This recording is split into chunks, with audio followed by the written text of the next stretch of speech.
Hi everybody, Alex here for Smarty Pints. Today we are going to do a video about beer filtration, about getting clear beer. What we have that we're going to be using today is this guy. This is the Clarifier 1 micron. Let me give you guys a better look at it. And here she is, the Clarifier 1 micron. This is a stainless steel filter. It's 10 inches. So it fits into any standard household water filter. We have these here at Brew and Grow, and what I did is I put these NPT to ball lock adapters or fittings on here. So what we're going to do is we're going to put that guy in here and transfer some beer keg to keg and filter it. Another option that we have is something like this. This is a 5 micron filter cartridge. We also have a 1 micron, but the deal with these is that they are disposable. You cannot reuse them, so one and done. But it costs less than $5. This guy here retails for close to $50, but it is stainless and you can reuse it over and over again. What really attracted me to this is the fact that it is stainless, that you can sanitize it easily, and you can use it more than once. You can use it indefinitely as long as you keep on the cleaning and sanitizing of it, and etc., etc. What we're going to be doing to test it even further is I have 10 gallons over here or so of a Hefeweizen. So I thought a wheat beer with a bunch of yeast in suspension, that'll really put this sucker through its paces, and we can see how it works. Just a little background on it. This guy comes from Hastings Brewworks, so you can check them out there if you like our review. And basically, I can read this for you guys while you look at this beer. The Clarifier is a 2-stage filter. The outer layer traps hops and large proteins, while the inner layer filters yeast and other small particles. It is made from a passivated micronic stainless steel and approved food grade silicone gaskets. It's easily cleaned, sanitized, and reusable for a long life. Alright, so we are going to give this puppy a go. Let me keg these beers up and I'll meet you around the bend. Okay guys, we're back. I have completely sanitized the filter housing, all the filter lines, disassembled all of these disconnects as well to make sure all the individual components are sanitized. I then flushed sanitizer through the whole rig and evacuated it with CO2. That's because we don't want any air in there because of the very small diameter holes. It's 1 micron. If there's oxygen in there, this beer will get oxidized very quickly and efficiently too. So when I was on the Hastings website, I read a couple tips about how to do this. They do recommend that you cold crash the beers first. They recommend 1 to 2 days cold crash, so I did 48 hours. They do recommend as close to freezing as you can get without literally freezing the beer. And other than that, that's it. I kegged this one right here, so this is full of the unfiltered beer. And what we're going to do is hook this up to CO2, push the beer through here, and then to this new keg. Of course, this keg has been cleaned and sanitized, as was this beforehand. But what we're going to do, you can tell that there are the black disconnects here. That's because we're going to go from the liquid dip tube here, through here, and then down through the liquid dip tube on the new keg. That way it's not going to just splash through. So what that's going to do is it's going to push from the bottom up, push any air that might be in there out. It has been evacuated with CO2, but just in case there's any, floating around the top. This is not a quick process either. They recommend this whole thing to take about an hour for 5 gallons of beer. So what we're going to do is we're going to start pretty low on PSI. They recommend starting around 10 PSI. Now as all the little particulates start to get caught in this filter, they say you may need to increase the PSI. Actually, you will need to increase the PSI, and they estimate a final PSI of probably around 35. These guys are equipped to handle much higher PSIs.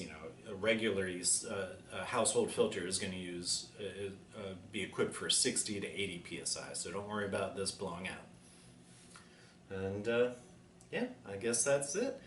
We should give it a try. Oh yeah, one more point. When I was flushing the sanitizer through this, I do use Star San, and as you guys out there who also use Star San know, that stuff foams up a lot. So pushing CO2 through here, after all of the sanitizer was evacuated, this whole thing was full of foam. So what I would recommend is probably using an iodophore or a SaniClean or a low foaming sanitizer for this. But, you know, it's a learning process as with anything else, so that's why Smarty Pints is doing this for you, so you can see us go through it and figure out if you actually want to do this. You can figure out what to do and what not to do. So let's get her started. I have this regulator set. Let's see how high it is. Oh, and I don't know if I mentioned this too, but it's important that this beer is still. It has not been carbonated. You cannot send a carbonated beer through this filter. It's just not going to do the job that it's supposed to do. So just so you guys know. Alright, so we're sitting pretty low. We're only at about 5 psi right now. I'd rather start on the low side instead of pushing it through too quickly. They did say patience is the key here. So I'm going to hook up this 5 psi to the end of the product keg, or I should say the full keg. I'm going to go backwards. So I'm hooking this up to the out over here. So that's connected to the dip tube, which leads all the way to the bottom. And then, lastly, I'm going to hook it up here. Once I do, actually I can do it right now. Also, the pressure relief valve on the target keg, what you want to do is engage that so that all of that air, CO2, can escape. If not, you know, you're going to create head pressure on this side, so you're not going to get any flow. Alright, let's give her a go, see how it works. Oops. Help if I got that down on there. Oh, there we go. It's starting to flow.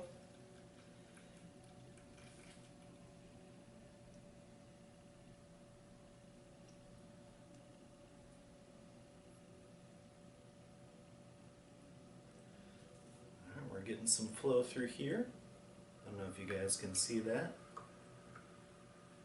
So what's happening is it looks like as it gets down through here, it's actually getting into the center of the clarifier and pushing all the way up here to get to the out.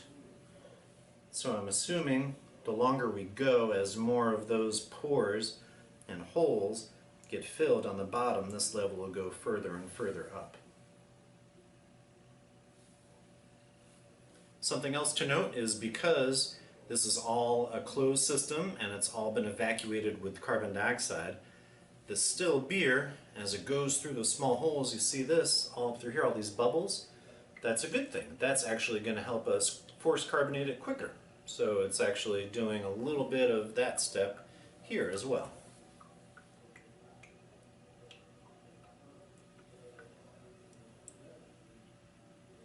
I'm going to bring you guys over here so you can check it out.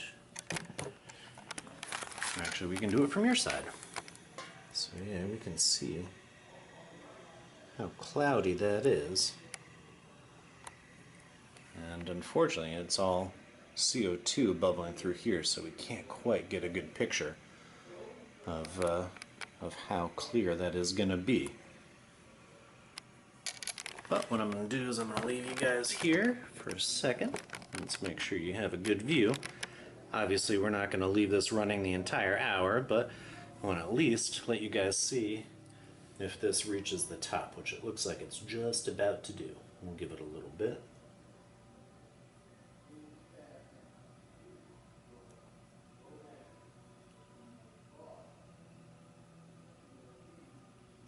Almost there. And I'm curious if once it hits up the top, if we're not going to see any more bubbles going through here. Maybe we'll actually be able to get a preview of the clarity that we're going to achieve.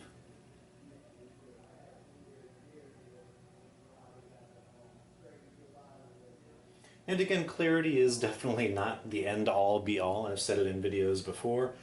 If God wanted us to drink filtered beer, he would not have given us livers. But, you know, it is important to some people. A lot of people taste with their eyes first. You see a really nice crystal clear beer, and it looks appealing. You know, it is nice. That's kind of surprising that all those New England IPAs have been the rage for the past year or so. It's just it goes against traditional thinking to see this big, cloudy, milky beer and want to go for it.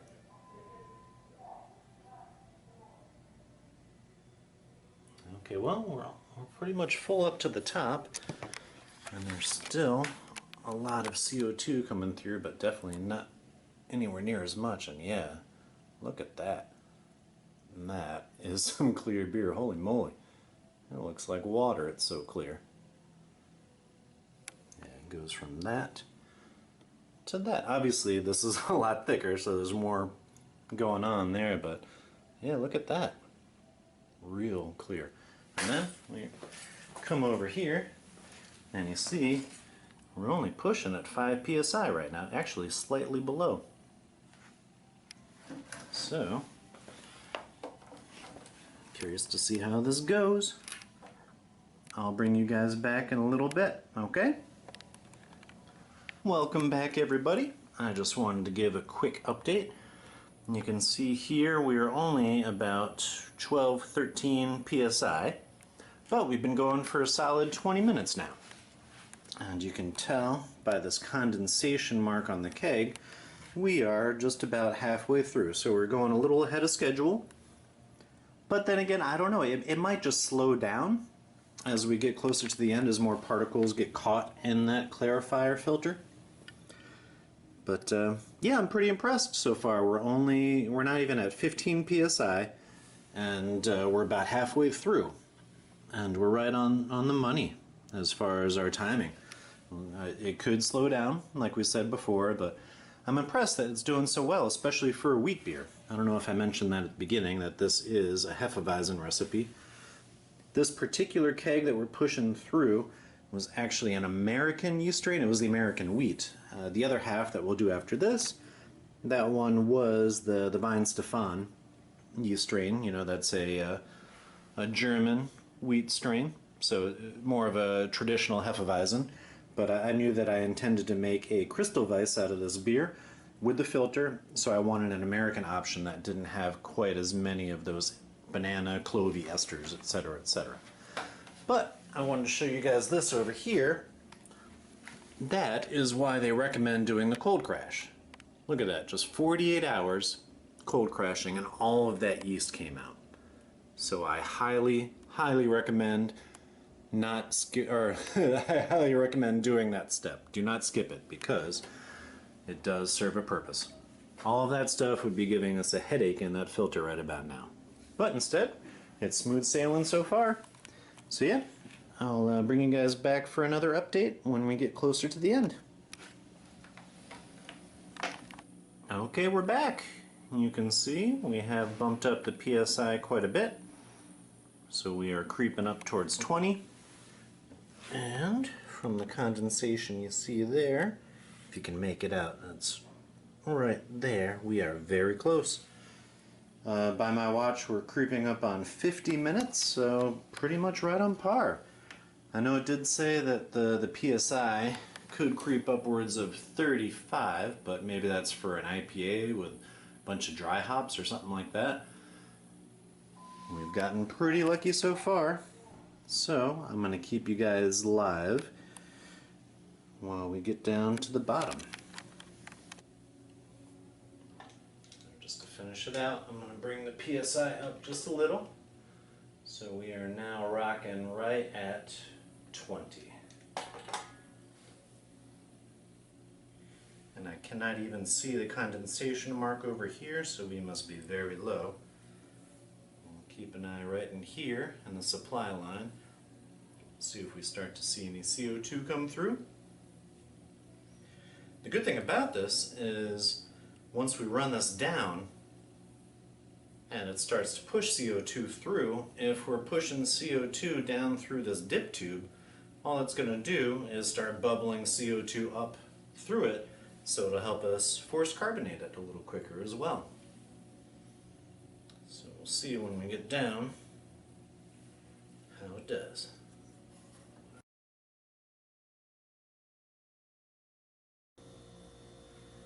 Oh, here we go. There's the CO2.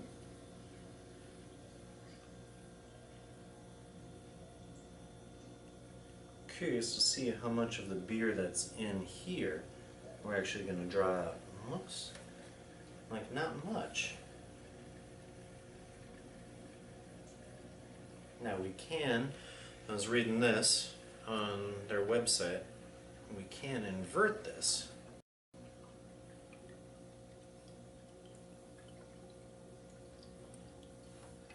So this ought to help us get the most beer through as possible.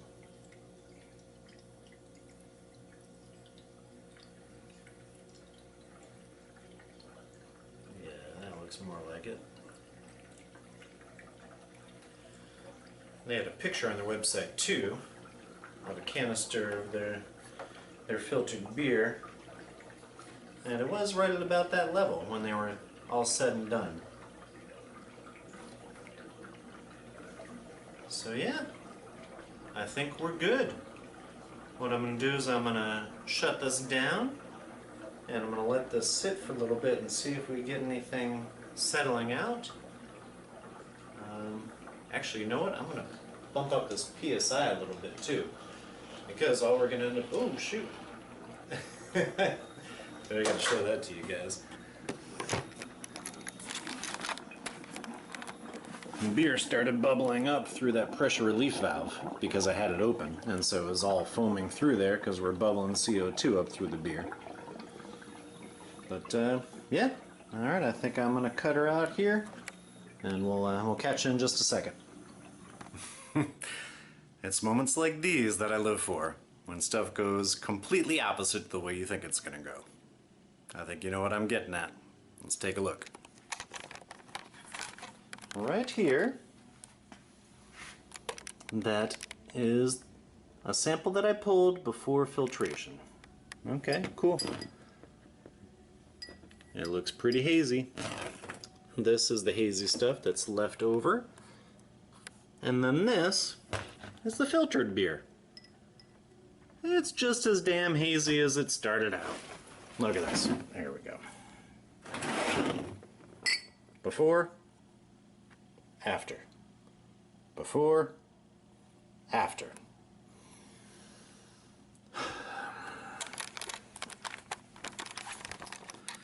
So in conclusion, do not spend $50 on the Clarifier. Unless there's something in this video that you saw me do incorrectly and you can troubleshoot what I did, I will certainly contact the manufacturer and see if they can give me any pointers, which, if I do get any, I will share with you guys right after this. Hey guys, Alex back again. Well, it's only been a couple seconds for you, but over here it's been over 6 weeks since I shot that last video, and I have gotten in touch with the, actually let me rephrase that, I've reached out to the manufacturer of the Clarifier, and I have not gotten a response. So my conclusion of this video is don't give them any of your money because their products don't really work. I'm sure if you had a beer that was just chock full of all kinds of dry hops, then it would help clarify it, but honestly, it didn't do hardly anything more than just a simple cold crash will achieve. So, you know, if clear beer really is something that you're striving to achieve, then cold crash it. Maybe use some gelatin finings or some other kind of fining agent. Use Whirlfloc tablets in the boil, Irish moss, etc., etc. But yeah, don't waste your time on purchasing this Clarifier. It was really a waste of time, money, energy, but hey, at least you guys get to see it. So yeah, this thing, not worth it at all. I'm trying to salvage the $49.95 that I invested in this thing to maybe, I don't know, try to use it to make a Randall or something like that. But for clarifying beer, nope. did not work. So hopefully next time we'll have a better video for you guys. But either way, I hope you enjoyed. Take care. Cheers.